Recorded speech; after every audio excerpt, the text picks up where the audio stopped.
All right, what's going on, everyone? I'm Marcus. Hey, I appreciate y'all tuning in. For everybody, y'all make sure y'all like this video, share this video. And I wanted to do something a little bit different today. And before I even dive in, I'm gonna tell y'all how I got this setup working. My camera is straight ahead, but I got my computer right here so I could watch the screen because y'all know I can't see because a brother getting up there with all this gray hair. So, most of the time I'm gonna be engaged here, but you're gonna see me over here. It's not that I'm looking crazy, not looking at the camera. I'm just trying to see what's going on in the comment side of the game. Now, I wanted to do something a little bit different.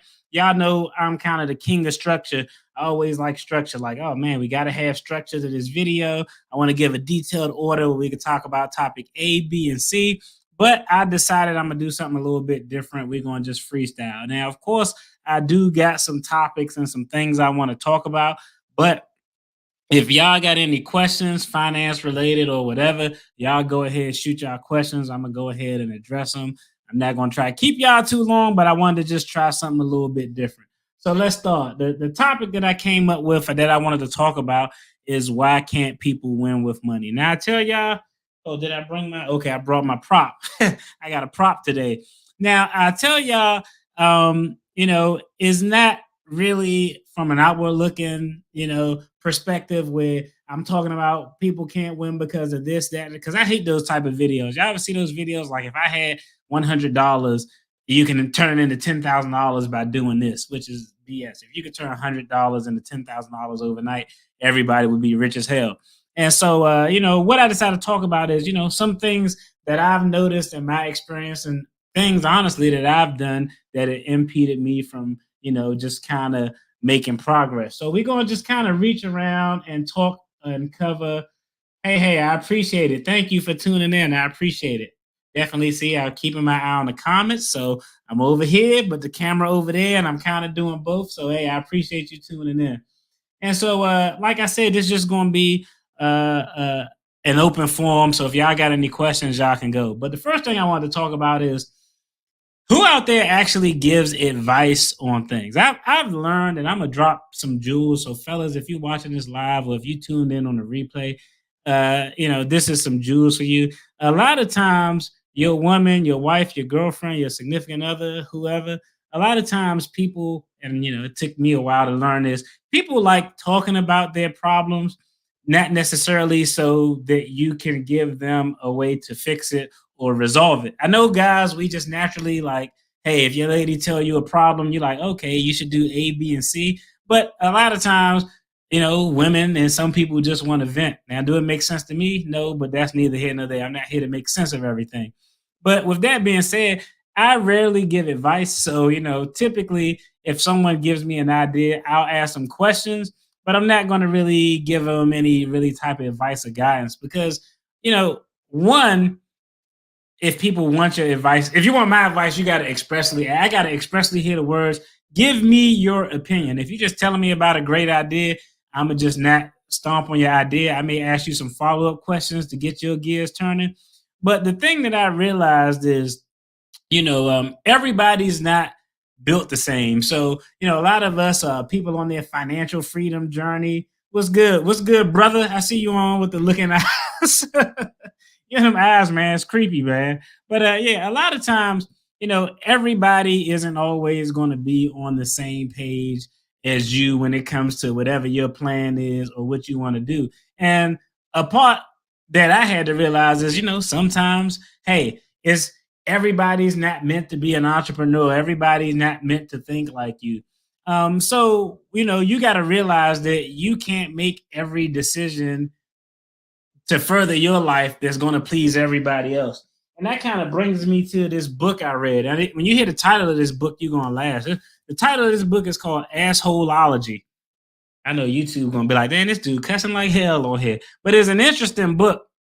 When you read the book, you probably think like, man, this book is crazy. But no, it's actually the overall premise of the book is that anybody who is successful in any arena or anything they want to do, I don't care if it's fitness, finance, relationships, is at some point in time, you're going to come off like an asshole. That's just kind of the premise of the book. Then they go to kind of name some people who are madly successful in what they do, but they aren't the most liked people in the world. They talked about, of course, We all know Michael Jordan was a jerk. We all seen the documentary.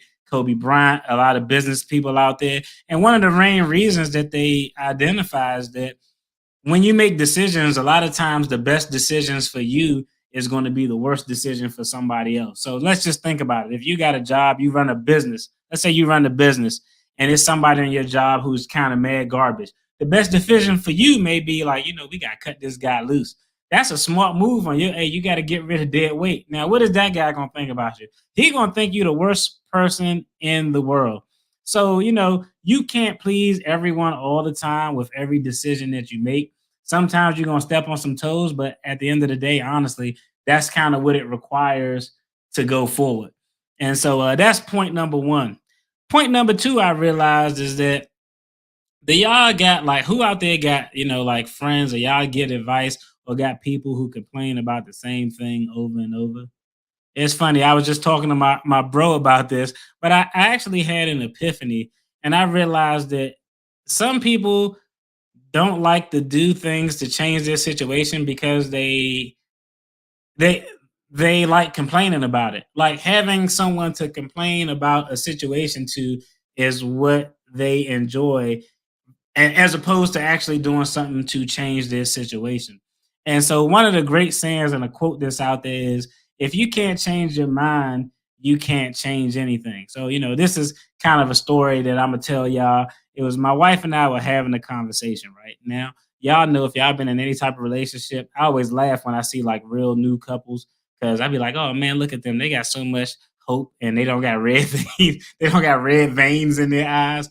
But when you're in a relationship, you're gonna have to have some real conversation. So my wife came to me with an idea, business idea that she wanted to do. She said, hey, I think I want to get a certificate I want to get a certificate to like show houses. And so, of course I was confused because I'm not the sharpest guy. I was like a real estate license or what? Like what is it that you're actually talking about? And she was like, I want to get a certificate to show houses. What do you think? Now, keep in mind when she brought this up, I went to my default response because she didn't ask what I think. She just told me I want to get this certificate so I can show houses and give the information to the houses. And I was like, okay, that sounds like a good idea. Hey, what's going on? I appreciate you tuning in, sis. I appreciate you tuning in.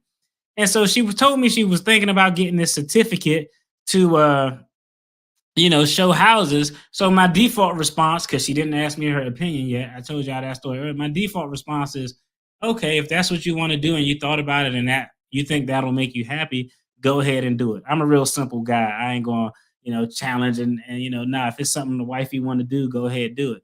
And so, that was kind of my default response. And then, she asked me, now this is where, now she asked me my opinion. She said, what do you think? I honestly want your honest opinion. What do you think about it? Now, once you ask for my honest opinion, that's kind of what you're going to get. I don't care who you are. So I said, okay, so you're explaining to me that you want to get a certificate so you can be an employee or slash flunky for some real estate agent to run around town from DC, Maryland, and Virginia, opening doors, show houses, while the realtor make all the money from the sale and you get paid some hourly wage. I said, if you ask me, I think doing that is a little bit beneath you and it doesn't make any sense to me. Now, again, I wasn't trying to step on her dreams, but I'm just thinking of it from a commonsensical standpoint. She was like, oh, she expressed some fear with, I was like, why don't you just get a real estate license? She was like, well, the negotiations and some of the contractual things you got to do. And, I told her, I said, look, you think if you get a real estate license, they're gonna go out here and let you do anything to mess up the sale of a house? No, they're gonna have somebody hold your hand and walk you through the entire process. And so, it was funny because after we had that conversation, it kind of hit me, and I realized that, you know, one thing that ultimately impedes us from getting a lot of our goals is fear. She, at one point in the past, discussed getting a real estate license, but she was hell bent on not going to full way to get the real estate license because she was like, no, I want to ease my way into it. And I was like, we ain't got time for easing. If you want the real estate license, get the damn real estate license. I ain't got time for you to be going around here showing nobody no houses, opening doors. I thought that was kind of crazy. She asked my honest opinion. I gave it. But that's the other thing that really impedes us from impacting our goals: fear of failing, fear of messing something up, fear that other people will see you and say, "Oh man, you aren't successful, or you weren't successful in something." And sometimes you gotta let that stuff go, because at the end of the day, I think it's better to actually try and fail to have not tried to do what you wanted to do at all. That's kind of my that's always been my approach. I don't ever want to look back and be like, damn, I really wish I would have tried that thing that I thought about doing when I was 32. Well, now I'm 68. I can't do it because my knees hurt, and I don't like, and I get sleepy real fast. So I think that's another thing that really jams people up from hitting those goals. What's going on, brother? I appreciate you tuning in, Andrew. But I think that's another thing, is that fear. We gotta move that out the way. Failure is something that's a part of success.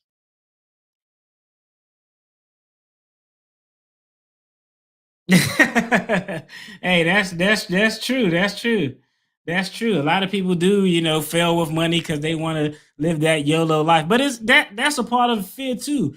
Fearing what other people think about you, fearing of not being in the in crowd. At some point, you got to stop giving a damn about what everybody and everyone thinks. Because, trust me, I can remember when I was like, I hated law school my first year. I was like, man, why did I sign up for this? It's expensive as hell. I had to get all these loans to do it. I don't know if I want to do this. All my homeboys partying and having a good time. And I ain't gonna lie, I felt like, man, you know what? I'm missing out. It took me a while to actually sit there and think, like, nah, let me go through, get these stripes, take this pain and this little bit of aggravation now so I can have a better situation later on. So that's the everybody who in this room, if you're a content creator, if you're working on your finances, if you're on YouTube, if you want to be a TikTok star, if you want to get buff, whatever your goal is, you can be so far from your goal that you don't realize how close you are to your goal. A lot of people to the YOLO life. Hey, nothing wrong with YOLO if you budget for it. But a lot of people, they only see how far they are from their goal.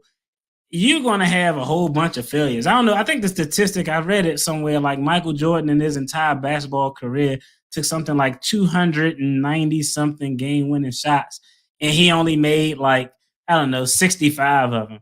Have y'all ever read a story anywhere about Michael Jordan missing a game winning shot? I haven't. But that's just how your failures and your wins are. Your failures are probably going to be more than your wins. But at the end of the day, you only need one win to, just boom, take off to the moon. Oh, I appreciate that. Yeah, y'all make sure y'all hit the like button. That's free. So y'all can definitely hit the like button and share. And if y'all got anything, a comment, a question y'all want me to chime in on, definitely feel free to hit me up and let me know. The other thing, another thought that I, kind of wanted to touch bases on, and I don't know if you all saw this, is that this is just kind of political, but we're gonna talk a little bit about how politics. God damn, they got the TV loud. I felt the floor vibrating. They probably down there watching some crazy Medea or something. I hate that. I hate Tyler Perry movies. But anyway, I got distracted. I got distracted. But I know y'all see Biden selected as Supreme Court nominee. He actually picked up a sister. What's going on, sister? How you doing? How you doing? He selected a sister to sit on the Supreme Court, which is something that he actually promised to do. Now, I'm gonna give y'all my opinion on this because I don't know. A lot of times we don't make the connection and the nexus as to how the Supreme Court impacts and how politics in general, but how the justice system actually impacts your finances. I actually did a video where they had a big decision on 401ks, and you think, damn, like people at the Supreme Court actually make decisions on things that they probably that impact us every day. And so they selected this sister to the Supreme Court. Now you have this big argument where people are, well, it's not an argument, but I guess some sides are saying that, yeah, you should select a minority, which is always good to have a diverse court or diversity anywhere. But the other side of the argument is you should select the person who's best qualified. Well, one, I mean, the sister went to Harvard, so she's definitely qualified to do the job. It's not like she was writing comic books or magazine articles or writing, writing biopics of hip hop stars or something like that. So she's definitely qualified. I think my view, though, more important than her color and her gender is what the hell is her voting record. I actually took a look because I want to see, I need to know how these people are going to vote on things that I actually care about. She's a little pro corporate. I'm not going to lie. She's a little pro corporate. I saw some decisions that where it was individuals suing corporate entities, and individuals probably should have given a little bit of deference, but y'all already know how that game is. So y'all just kind of keep an eye out as to how the confirmation hearings are going to go as it relates to that. What's going on? What's going on? How you doing? I appreciate you tuning in, sis. Hey, salute to you too for posting your stats. I like when all y'all post y'all stats about, y'all financial goals. But salute to you because you had some sales that went on with one of your investment planners or something like that. I know there's this book that helped people matriculate through the process of investing. When I saw you talking about it, I thought, damn, that's a good idea for people who just starting out because they don't have to learn and take the bumps and bruises like I did. So that's good. So y'all let me know what y'all got on, if y'all got any topics, any questions y'all want to throw out there. Otherwise, I'm gonna go ahead and keep on rolling and keep on trucking along on the topic. But the next topic I wanted to just talk bases on, from a money standpoint.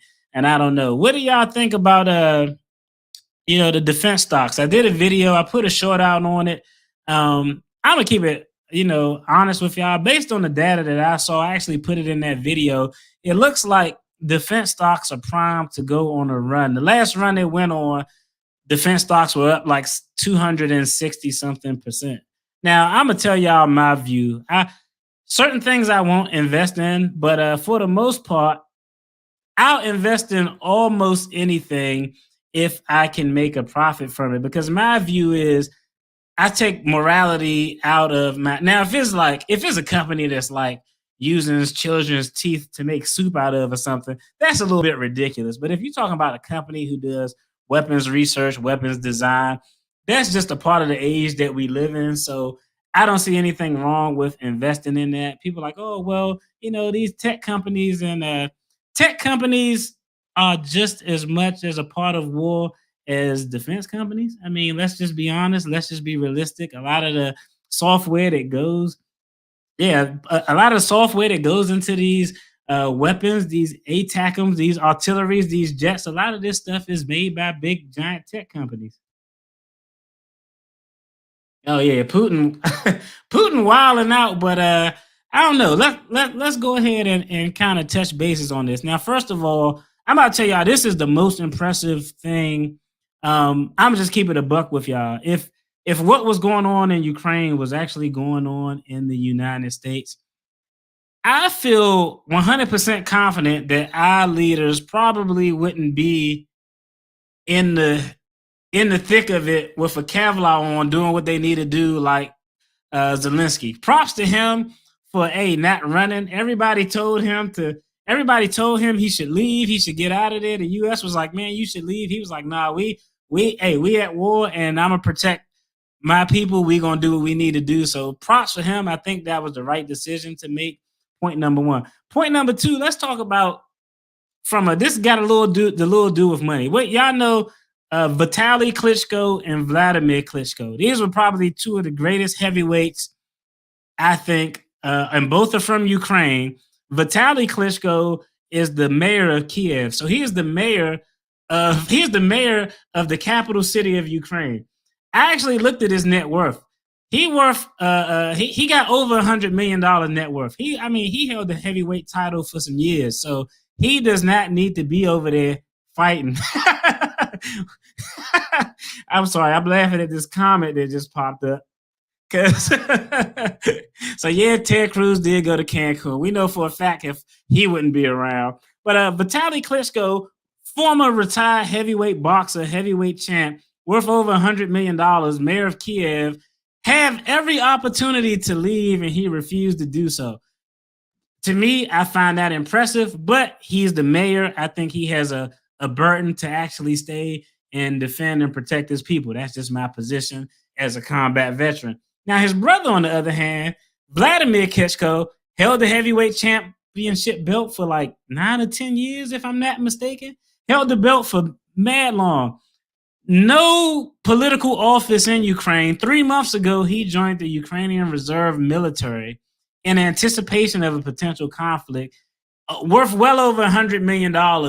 And he's over there fighting for his country and his family men and the whole nine. How amazing is that? You got hundreds of millions of dollars, and you don't have to be over there doing that, but to take that position and actually go over there and do that. Like, to me, I mean, I'm gonna give those guys a salute because I don't see a lot of people who have the means and the resources to fly out of there and be in Cancun like good old Ted Cruz and still stand over there to do it, despite the fact that they're worth hundreds of millions of dollars. I mean, that's just I think that's just hell of impressive.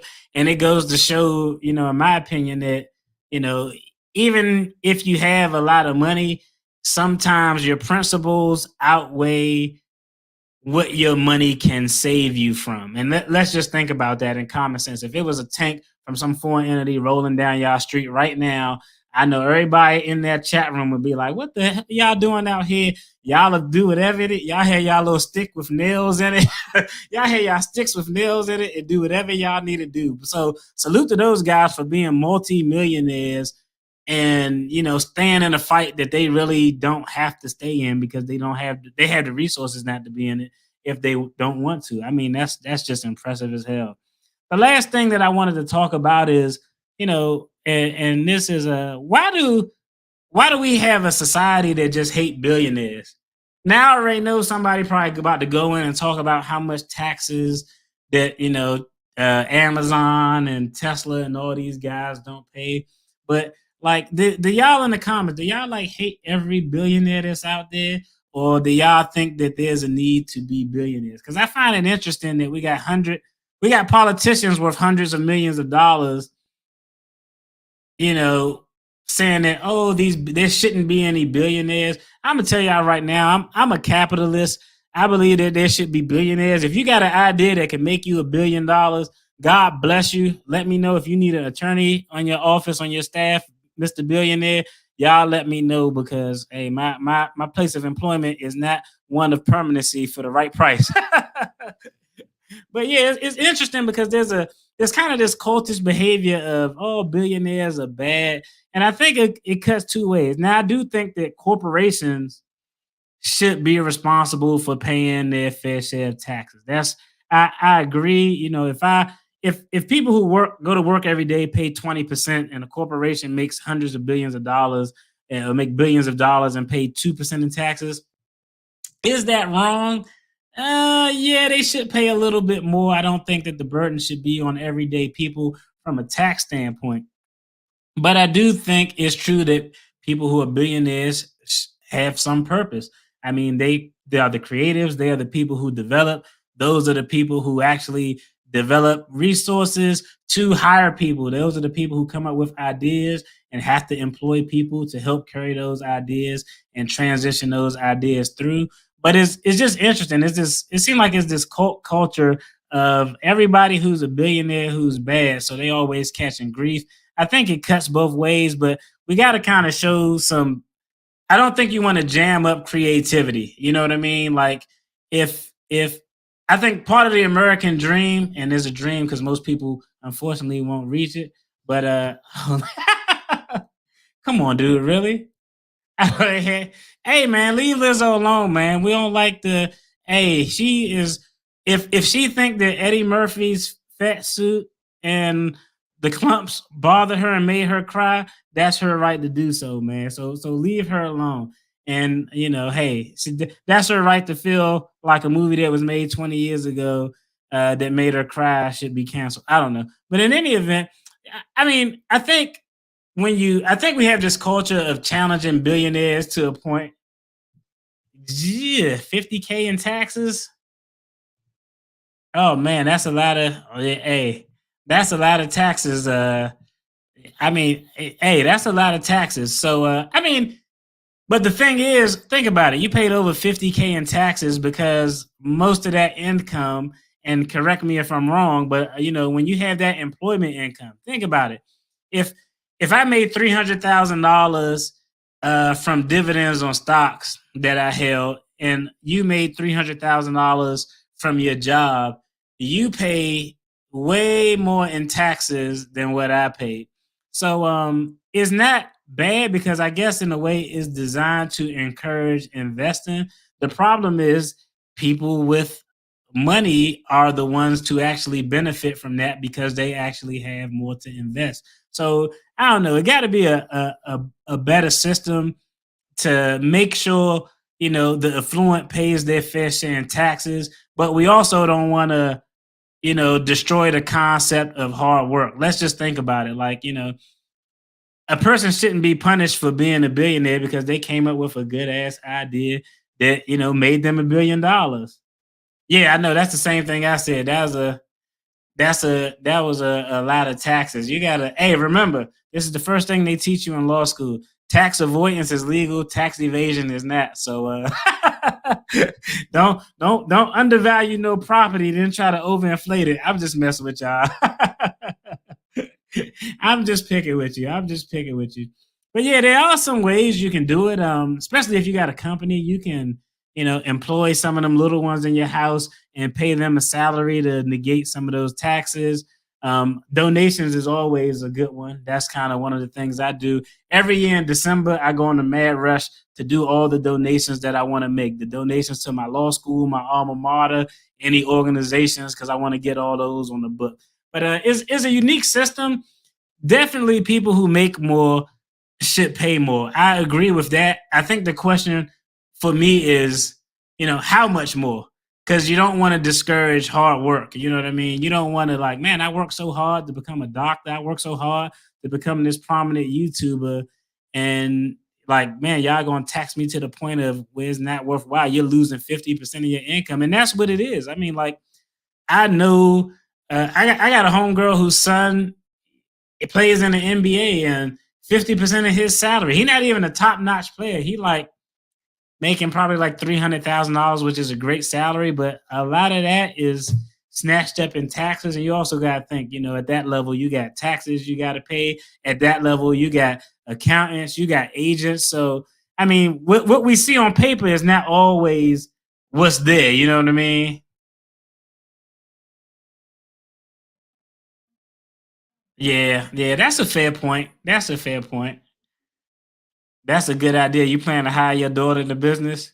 That's smart. Yeah, because you can pay. I think it's $6,000. Don't quote me on that, but I think you can pay a child like $6,000, and it can qualify you as being non-taxable income. Don't quote me on that, but I think the last time I checked, that number was $6,000. Now I thought about hiring my son, but my son is like, nah. Like if I hire him today, I'm gonna fire that dude by Thursday. He like terrible. Like I don't know. Yeah, I'm sure your daughter's a lot more responsible than my son. If I give my son three tasks, he's gonna do 1.5 of the tasks. He's gonna do one good, he's gonna do half of one bad, and then he's gonna forget about one, and it's just gonna be what it is. And it's funny, I actually just got on him because you know every time I tell him to do something and he kind of drops the ball, what I tell him is, I be like, look, dude, someday you're gonna get a job at a real place and they gonna give you a real task. Now I said, even though you beige, you are black. My son is beige, but he's black. And I was like, as a black male, as a black person in general, but as a black male, when you get that first task at that job, your entire credibility is going to be based on how you do that job. So you aren't going to get any do-overs. I could give you a do-over because I'm dad. If I tell you to do something, you mess it up, I'm gonna fuss you out, go out there, do it right, and I'm gonna come out there, go behind you, and make sure you do it right. But I said, when you go out on a job, they give you a task. If you come back and you do the job half-ass, one, your credibility is going to be trash. But two, every other brother who comes behind you is going to get looked at sideways. And I was like, don't be that guy who, because you didn't follow instructions, because you didn't do your best, you making it hard for another brother or another sister who coming behind you to do something. And I take that to heart, especially like with me. I work at places where it's Harvard, Princeton, Yale, Stanford. So they see me from my little historically black college. I already know what time it is. I already know I'm gonna have to hustle a little bit harder. I already know I'm gonna have to put a little bit more effort in because at the end of the day, I don't want to be the one to make this company, make this organization side eye some up and coming young attorney who coming from Howard or coming from some not top tier law school, because that's just kind of, unfortunately, minorities, women, that's just something we have to go through. It is what it is. So that's how I try to, teach my son, like, hey, dude, you don't always get a do over, man. You got one opportunity to make a first impression. So get it right. Everybody not just gonna give you a do over like me. But yeah, I don't know if I hire my daughter. My daughter high speed. I hire her. My son, he gonna have a probationary employment period. He gonna have a probationary employment period. Like my son, like I can see him. I don't know. He's smart, but I don't know if y'all ever seen somebody who, because things come to them so easy because they're smart, they don't really try their hardest. I don't know if y'all have ever seen that, but that's just kind of how my son is. So, I got to give him a little extra kick in the behind sometime to get him on the right track. Yep. But hey, I don't want to keep this live going too long. I appreciate all y'all tuning in. I think the major takeaway from this is, hey, don't let nobody stomp on your dreams. Don't let nobody deter you from what you want to do. I don't give a damn what your goal is. I don't care if it's money or whatever. At the end of the day, you make it happen. I did a short where I talked about this, and it was a distinction between motivation and dedication. And I think when we're young, we need motivation. It's always good to have somebody 90-day probationary period. You got me laughing at the comments, bro. But I think when we're young and younger, we need people to kind of motivate us to do things. Motivation is essentially somebody gas you up so you feel good about what you're doing. But I think as you get older, as you get more confident, as you learn, motivation becomes less important to reach your goal. To me, I think the most important thing to reach your goal is dedication. At this point, I don't need nobody to motivate me to do anything. Don't gas me up. But dedication is doing something repetitive over and over in the process, even when you may fail at a step, because that's what you have to do to reach an end goal. So dedication in doing something is much more important. Think about it. If you're trying to be a bodybuilder and somebody gas you up to motivate you so you hyped up and feel good to go in the gym, you ain't gonna feel good to go in the gym. So motivation ain't gonna get you into the gym. What's going to get you in there to work on what you want to do is being dedicated to what the end result is. So be dedicated to what the end result is. Believe in yourself, because a lot of times, no, it's up to you to motivate you. You believe in you. I believe in you. Y'all take care. Have a good evening. Peace.